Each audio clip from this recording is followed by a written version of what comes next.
sleeping bag so it's not cold when we're driving there. Alright, buddy. Are you ready?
I've been starting to wake up at 5 a.m. Today is actually day 2. This is not new to me. I've done it before, and right when I was about to get into a habit of actually waking up at 5 a.m., I kind of quit.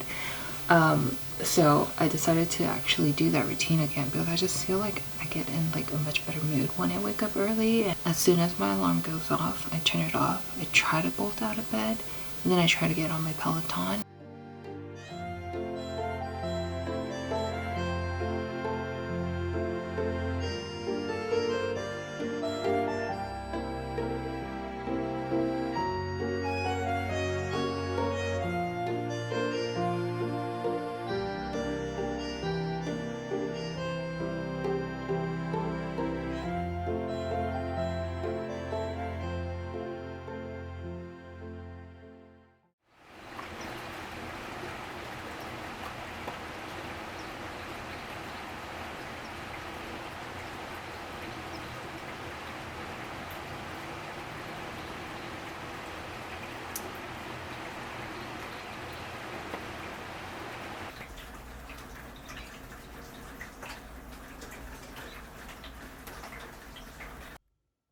Can I talk? This week I actually finished 2 books, and I really wanted to just quit in the middle of reading them, but I got through both of them. So just to quickly recap the books that I finished, one is called The 5 a.m. Club.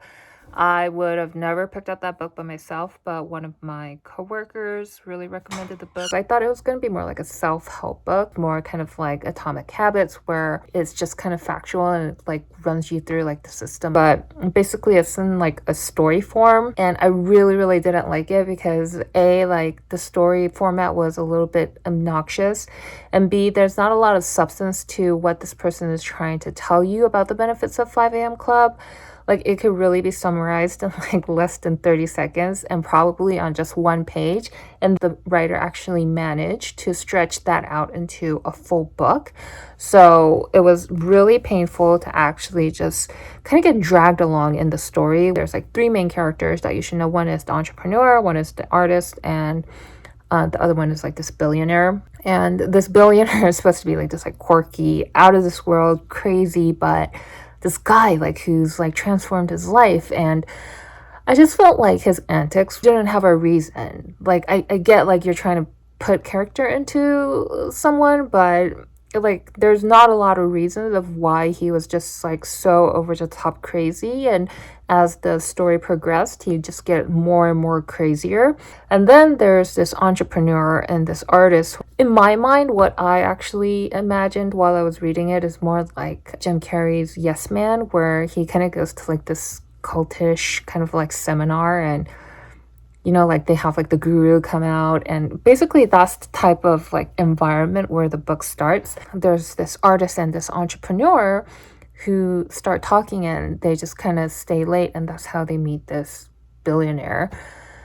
The entrepreneur is a woman, and she has like really good specs. Like she has like a thriving business, but then like she has like some past issues and traumas that she's holding on to, but she is very open to learning, and I think she has a lot of character development. But then like this like artist guy, like this dude just kind of like falls flat. He doesn't really contribute much to the story, but yet like he has to be the love interest of the entrepreneur, and I just felt like a lot of injustice for the entrepreneur because it was just like night and day in terms of like what value they bring to the table, and not just like in terms of social status or success. It's just like contributing to the story itself. The artist really did absolutely nothing. I really wanted to quit the book multiple times while I was going through it, but I did manage to finish it, and I gave it a 3 out of 5 stars. Second book that I just finished is called 28 Summers, and that book too I absolutely hated from the get-go. So this book kind of follows the format of her Summer Nantucket books. So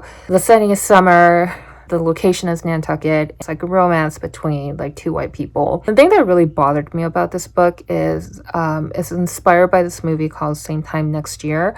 And basically it's adultery kind of prancing around as romance. There's this girl named Mallory, and then she kind of falls into this relationship with her older brother's fraternity brother, whatever, Jake. So if they developed into a couple, like that's fine. I'm fine with that love story. But then Mallory is kind of like goes around and like sleeps with like a lot of people, and that's fine because she's not attached. But Jake has this other like really like high profile, like ambitious girl who's been in his life since like forever, and her name is Ursula, and he almost feels like he owes her something because she was by his twin sister's like deathbed or whatever, and like she was like that friend who was there. So he goes off and he fucking marries Ursula, and Mallory goes around and fucks everyone on Nantucket. But then like every year during like Labor Day weekend, Jake flies out. They have this like love rendezvous where like they just like do each other for like 3 days, and then like Jake goes back to Ursula in like his married life, and then Mallory has like her like other like relationships going on the side. And like it just kind of felt like, what the fuck is going on? What's so fucking romantic about this? Like this is like so fucked up. And poor Ursula, you know, like she goes through like so much trauma and development, and yet she's cheated throughout the entire book. I gave it a 2 stars, and I really wanted to quit the moment Mallory and Jake were doing their, oh my god, this is like our, like we're like soulmates, but we're not gonna be together, and we're just gonna like, you know, like fuck everyone. And sorry, I'm just like really complaining about this book. The only thing that was really entertaining about the book was at the beginning of each year, the author talks about the year. Like they have like some major topics that was kind of like the hot topics of the year. I thought that was really interesting, and that's about it. So yeah, I finished 2 books this week. I think I'm gonna finish at less than 30 books for this year. It's a little disappointing because last year I finished 105 books. Hopefully I could pick up my pace and do a little bit better in 2022. But yep, wanted to kind of share what I finished this week.